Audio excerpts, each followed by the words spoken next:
the organic non-paid reach and opportunity on LinkedIn is massive. So the opportunity is there. Change is never easy. Yeah. So it's kind of just pushing through, learn, read, listen, absorb, and just start practicing it.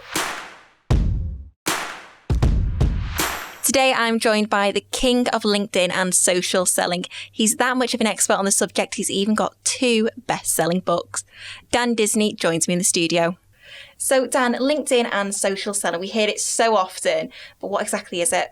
So it's using LinkedIn and social media as a sales tool. I think a lot of people look at LinkedIn as more of a marketing tool. And as a salesperson myself, there are lots of ways you can use it, not just to create inbound opportunities, but to create outbound opportunities. That's you proactively going and starting conversations with your target customers. That's where the selling part comes into it. And that's what a lot of salespeople and sales teams in, companies large and small are now starting to realize and starting to utilize. And I think it's a good advantage as well, isn't it? Because LinkedIn, you can add your connections, can't you? So potentially you add in your target market there, whereas social media kind of like wait for my followers to come through. So that's a benefit of using LinkedIn. The beauty of social selling is you kind of do both. If you get it right, you will generate inbound opportunities because you are building an audience, you're sharing content that's valuable. So you will get inquiries coming through, which is great. You'll get marketing benefits, but you're also going to be using things like messaging, sending good, not spammy sales pitch messages. Don't want that.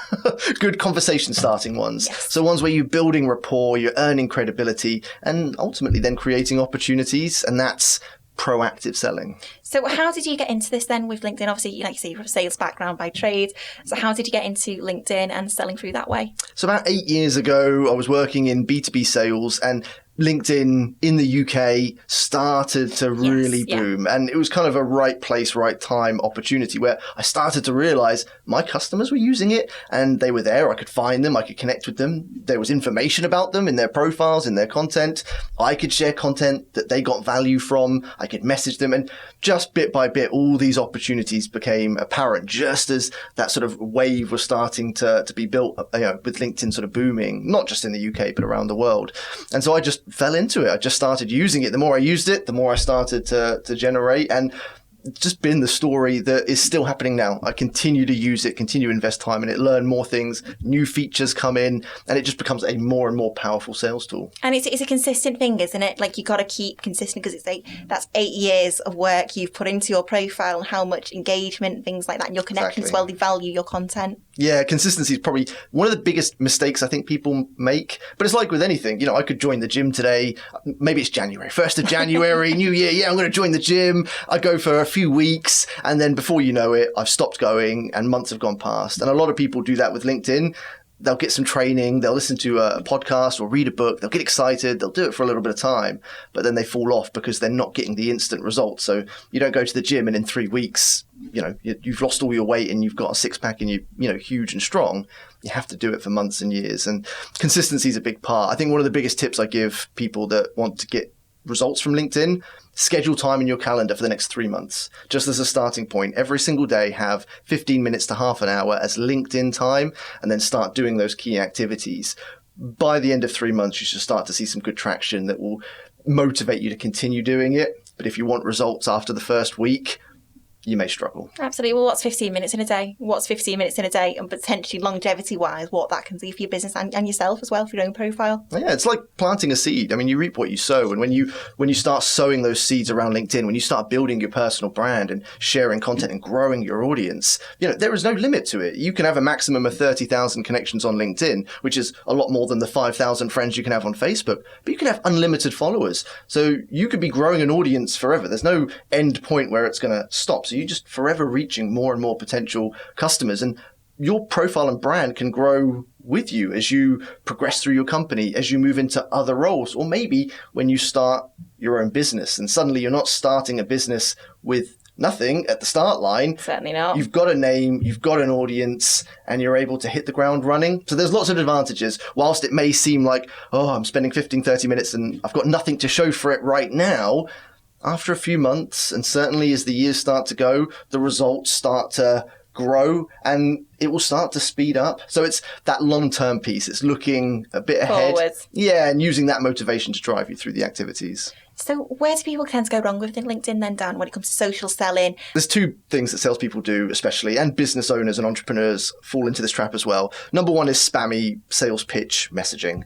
A lot of people, unfortunately, I don't know if it's like autopilot into selling, right? If I need to sell something, I need to pitch something. Yeah. And they'll just create this template and then copy and paste it and spam it out to as many people as they can, thinking that that's going to generate business. It's like applying for a job, isn't it? It's like when you don't change your CV, you send that same email, what you're going to do is, as an employer, you're just going to go, delete. Yeah, Delete. without personalising the cover letter. You're just generically sending something out and hoping that against all the other CVs they're going to get, they're going to choose you. And that's not how sales or recruitment work. So spammy sales pitch messaging is what inspired me to write my first book, which is the £1 Million LinkedIn Message. And I wrote that about 2 years ago now. My inbox, the decision makers, the CEOs I was talking to, was just filled with spammy, non-personalized messages. And they don't generate business. They're a waste of time for the salesperson, and you're going to scare away potentially really good customers. Absolutely. So the key is, it's not about you. Your message isn't about you. If I'm trying to sell you something, it's not about me coming to you and telling you what I'm selling. It's about me understanding what problems you have that I can solve with my product. And so your messaging needs to be about them. It's not about what you're selling. It's about what your product can do for them. And it's going back to your old school sales mentality then, isn't it? You know, your original bread and butter, you're applying it in a different format. Exactly. I imagine there's a lot of people listening to this or watching this that have seen Wolf of Wall Street, and they know the sell me this pen example that they utilize. And you go up to most people, salespeople and non-salespeople, and you say, sell me this pen. 99% of the time, they will try and sell you this pen. They will describe how amazing this pen is in a bid to sell it to you. That's completely the wrong way to go about it. The real salespeople out there know that they'll just start asking you questions. What pen do you currently have? What do you use your pen for? What's wrong with your current pen? And what they'll do is then be able to present this pen as a solution, as a better option for you. And that's what selling is. And when we look at messaging through LinkedIn, that's the key to doing it. Make it more about them and less about you. Your ROI is going to skyrocket from that. Definitely. And are there any other bad tips that you've picked up along the way? I'm sure you got all of them. Yeah, there's probably a long list. Number two, if we were to focus on two of the biggest ones, number two is profiles. Yeah. So your LinkedIn profile is kind of like a CV. And yes, definitely. LinkedIn, amazing place to get a job. And if you're looking to get a job, absolutely should be a CV. Yeah. If you're looking to get customers and to generate business, again, it's not about you, it's about them. They're not trying to hire you. And especially for salespeople, if you're writing a CV trying to get a sales job, you need to boast about how great you are at selling. They want to know how many times you smashed your targets and all that wonderful stuff. But if a customer sees that, that's going to scare them away. I mean, I go into a shop, and if I see a salesperson coming towards me, I'll walk in the other direction. Because you know the score, you know what it's all about. But it's knowing your audience. If you're using LinkedIn for selling, do it this way. If you want it for work, it's a completely different format. Exactly. And if you want to sell through your profile, make it about them. Focus it on them. Tell them who do you help. Tell them how you help them, what you can help them achieve. Make it fully focused on them. And what you'll get is two sort of funnels. It's going to funnel people out that aren't interested in what you sell, which is great. You're not going to waste your time on people that aren't going to convert into business. And it's going to check, sort of like a checklist, check people in that think, oh yeah, I am that person. Oh, I do need that. Actually, we do have that challenge. I'm going to pop them a message, or I'm going to connect with them, or I'm going to look at their content. That's the type of thing you want your profile to do. So it's changing it again, less about you, more about them. And then as well, people who don't know you're on LinkedIn, or they haven't even got your books, you are the king of social selling. So you know the score, you know all about it. So say if you start from scratch, what beginning tips would you recommend to people? If you're starting from scratch, profile number one, always the first thing to do. Just optimize your profile, make it fully about your customers. Then the two things you want to start doing is growing your audience. I see a lot of people come onto LinkedIn. They'll do some of the other core activities, but they don't grow their audience manually. And then you're just limited. It's like going into a room and just talking. You can only sell to the same amount of people. So every day you kind of want to be growing your audience. And you want to start sharing content. When you start growing your audience and sharing content, you build what is your personal brand. Yeah. And people buy from people. No one wants to be sold to, but we do buy things. And we buy now from people that we admire and we look up to on social media. So you have this opportunity by sharing relevant content, showing yourself as someone who's knowledgeable, credible, relevant in the industry. Then people will be attracted to you. As long as you maintain that trust and credibility, when they're ready to buy, they'll come to you. Or when you are ready to start a conversation, they're going to be more open to it. And, again, I spent most of my sales career making cold calls, knocking on doors to people who had no idea who I was. Half the time didn't know who the company was that I was working for. That's a hard slog to try and sell something. Yeah, and definitely. It's only got harder over the years as buyers have more knowledge and power. Whereas now, when you can utilize things like LinkedIn and build a brand, when you talk to people, even if it's the first time you've spoken to them, sometimes they know you. They know who you are. They've got value from you. People love that as well. And it makes them want to rebuy again. It's kind of, if they're, oh yeah, I'm going to buy that again. Even if it's months down the line, it's more beneficial to them because they trust you. You've built that relationship. Stronger, longer lasting relationships. It's taking away that sort of short-term perspective that salespeople have where they're just so desperate to get that one sale. They sometimes forget, actually, maybe I could build a relationship that goes on for multiple sales, referrals. And again, building it through social just amplifies what you may do outside of social media with Zoom meetings or face-to-face, where again, you can just maintain relationships for years.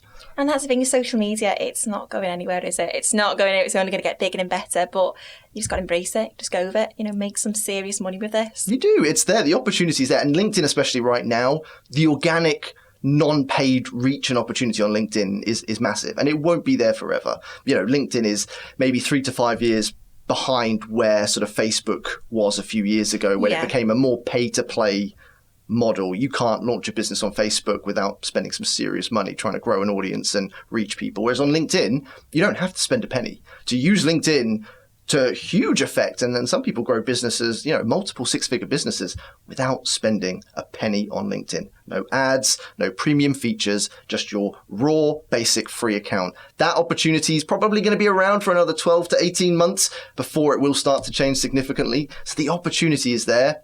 Change is never easy. Yeah. So it's kind of just pushing through, learn, read, listen, absorb, and then just start practicing it.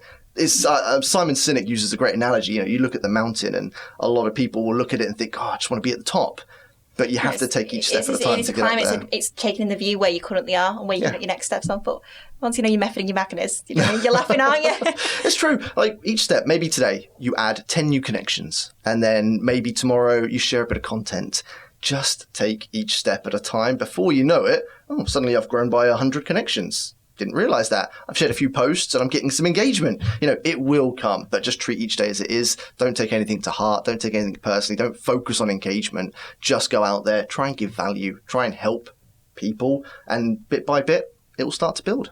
Absolutely. So Dan, where can people, obviously you're on LinkedIn, where if people want to access your services or get to more information, where can people find you? I am obviously on LinkedIn most of the time. I do have a website, danieldisney.online, which has a whole host of resources, and I'm genuinely passionate about helping people with LinkedIn. So if anyone has any questions or is keen to utilize it, pop me a message. I'm here to help. And you're the best-selling book author as well. That helps as well. So you definitely know your stuff.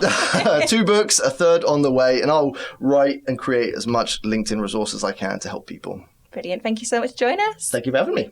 That was a really insightful episode with Dan. It just goes to show you can make some serious money from LinkedIn all by stepping up your selling techniques. So imagine long-term wise, you can make so much more money than you're already on from a free service. Join me next time in the podcast studio.